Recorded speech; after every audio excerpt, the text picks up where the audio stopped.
Kalau kita kata radiofarmaka itu sudah banyak banget sebenarnya Dokter Farika. Kita berbagi di dalam dua bagian besar aja. You can see what you treat and treat what you see. Begitu Dokter Farika.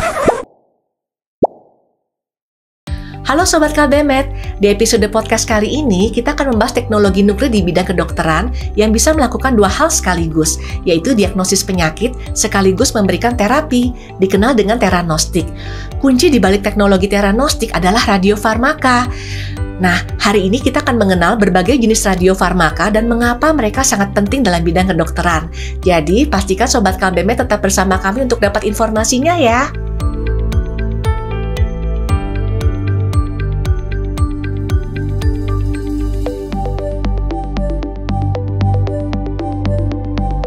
Bersama kami hari ini sudah ada Dr. Stefanus Masora, spesialis kedokteran nuklir teranostik molekuler, subspesialis onkologi dari Rumah Sakit Umum Daerah Dr. Sutomo Surabaya.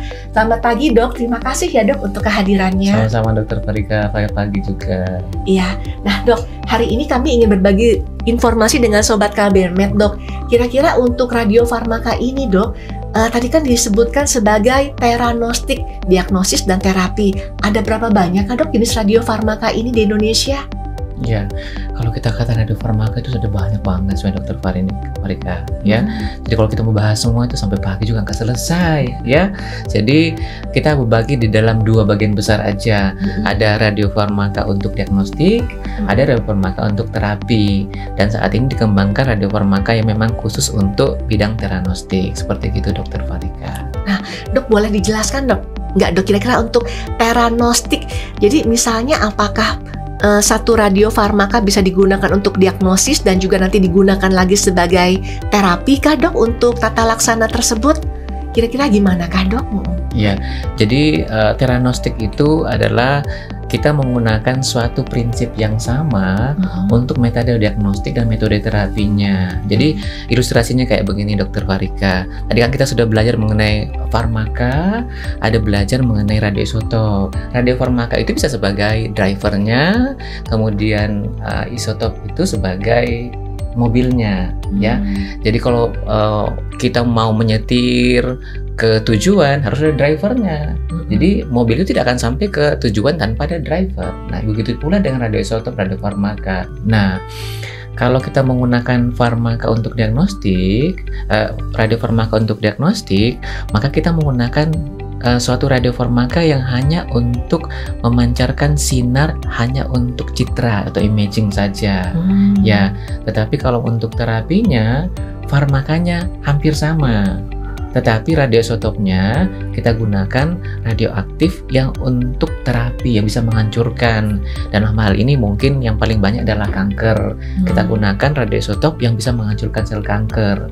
Jadi seperti itu. Jadi prinsipnya sama, farmakanya hampir sama, tapi radioisotopnya satunya untuk diagnostik saja, satunya untuk terapi. Seperti begitu Dokter Farika. Siap Dok. Jadi kalau gitu radiofarmaka ini bisa digunakan untuk diagnosis dan maupun terapi, tetapi jenisnya yang berbeda ya Dok. Betul. Ya. Jadi mungkin farmakanya bisa sama, senyawa kimianya, tapi radioisotopnya ini beda. Betul sekali. Siap Dok. Yeah. Nah Dok, apakah untuk teranostik ini ya Dok, untuk diagnosis dan juga untuk terapi bisa dilakukan di hari yang bersamaan kah Dok? Jadi kalau kita katakan teranostik, maka kita akan membedakan mau teranostik yang apa ini. Ya, apakah dia untuk misalnya neuroendokrin tumor, apakah itu dia PSMA, apakah itu untuk thyroid cancer. Nah, itu berbeda-beda persiapannya sendiri-sendiri dan itu memang harus dilakukan oleh dokter spesialis kedokteran nuklir. Nah, kalau misalnya kita bicara mengenai tadi untuk teranostik ya Dokter Farika tadi ya, kita contoh aja satu lah. Contoh radiofarmaka yang kita gunakan untuk CA prostat. Ya, nah kalau kita lakukan terapi, maka kita menggunakan namanya lutetium 177 PSMA. Ya, nah untuk diagnostiknya kita menggunakan namanya radiofarmaka gallium 68 PSMA atau F18 PSMA atau TC99 PSMA. Nah tadi kan kelihatan kan tadi PSMA farmakanya. Yeah. Nah itu prinsipnya hampir sama, tetapi tujuannya berbeda. Nah, sehingga di dalam kedokteran nuklir kita ada namanya istilah you can see what you treat and treat what you see. Begitu Dokter Farika. Kenapa? Karena seperti Dokter Farika bilang tadi, kita awali dengan diagnostik dulu. Untuk apa sebenarnya diagnostik tadi itu? Untuk melihat apakah si radiofarmaka ini bisa masuk ke target. Kalau misalnya dia bisa masuk ke target, kita lihat dengan mata kepala kita, dengan imaging tadi bisa masuk ke target, maka kita terapi dengan tadi lutetium tadi, PSMA gitu. Sehingga kita bisa yakin obat yang kita berikan itu bisa masuk hanya ke target tanpa merusak jaringan-jaringan yang lain seperti gitu. Jadi memang lebih namanya targeted terapi seperti itu Dokter Farika. Iya, jadi kalau misalnya boleh diulang ya dok ya, jadi si PSMA ini merupakan farmakanya. Kemudian kalau misalnya dia digabungkan dengan gallium sebagai radioisotopnya itu untuk diagnosis, untuk deteksi apakah bisa masuk ke dalam sel target atau enggak ya dok ya. Dalam hal ini mungkin sel prostat yang ada sel kankernya. Kemudian apabila dokter lihat bisa masuk dengan PSMA ini, maka nanti PSMA-nya tetap, tapi sebagai terapinya dokter ganti dengan lutetium. Betul sekali. Jadi lutetium dengan PSMA ini dipakai untuk terapinya ya dok. Betul. Ya. Nah dok, dari prosedur tadi dokter pakai gallium dengan PSMA, kemudian juga dengan teknesium dan juga PSMA. F18 juga bisa. Nah itu dilakukan di hari yang sama bisakah dok? Tentu kita harus ada jaraknya seperti itu ya. Kenapa? Karena tentu yang pertama kita mempersiapkan pasien untuk terapi. Setelah kita lihat, oh dia bisa masuk, tentu kita harus melihat pemeriksaan darah lengkapnya bagaimana, dan mungkin panel-panel pemeriksaan yang lain atau foto-foto ronsen dada seperti gitu. Jadi memang ada persiapan-persiapan yang memang kita khususkan untuk terapinya.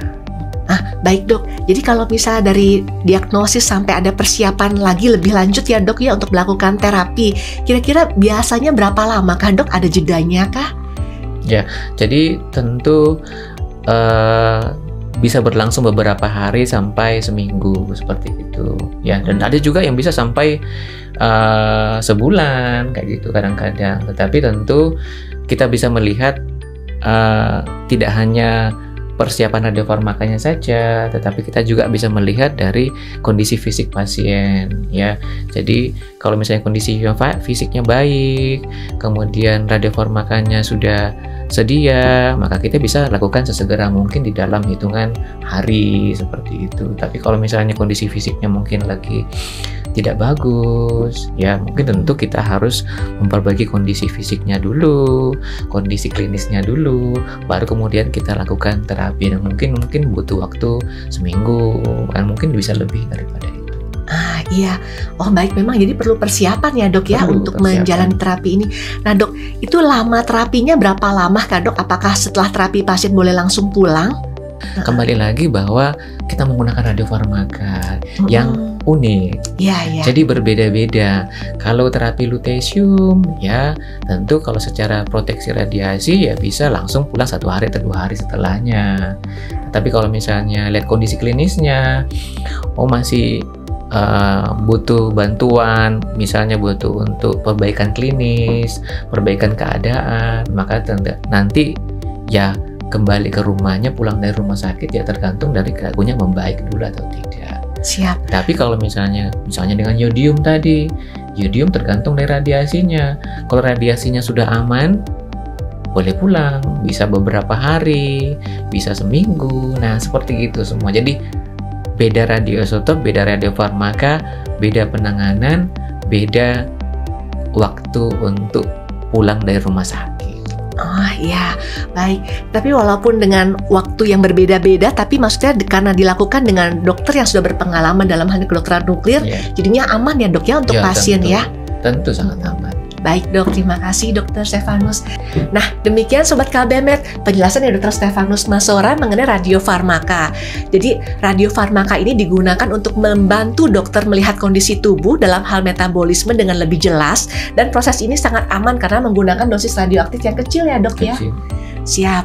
Nah, jadi dari pembinaan menyelidik hingga terapi yang tepat sasaran, radiofarmaka dan teranostik membuka babak baru dalam pengobatan presisi, terutama untuk kanker. Bayangkan, bukan hanya terapi, tetapi juga memetakan target dengan akurat, mengurangi efek samping, dan semakin dekat untuk menemukan tata laksana pengobatan penyakit dengan cara yang lebih pintar, aman, dan efektif. Terima kasih ya Sobat KBMed telah menyaksikan podcast kali ini. Jangan lupa untuk share, like, dan subscribe agar lebih banyak teman-teman yang mendapatkan informasi dari channel KBMed. Untuk informasi seputar kanker lainnya, Sobat KBMed bisa follow akun IG-nya OneOnco atau IC3. Sampai jumpa, tetap sehat, salam KBMed.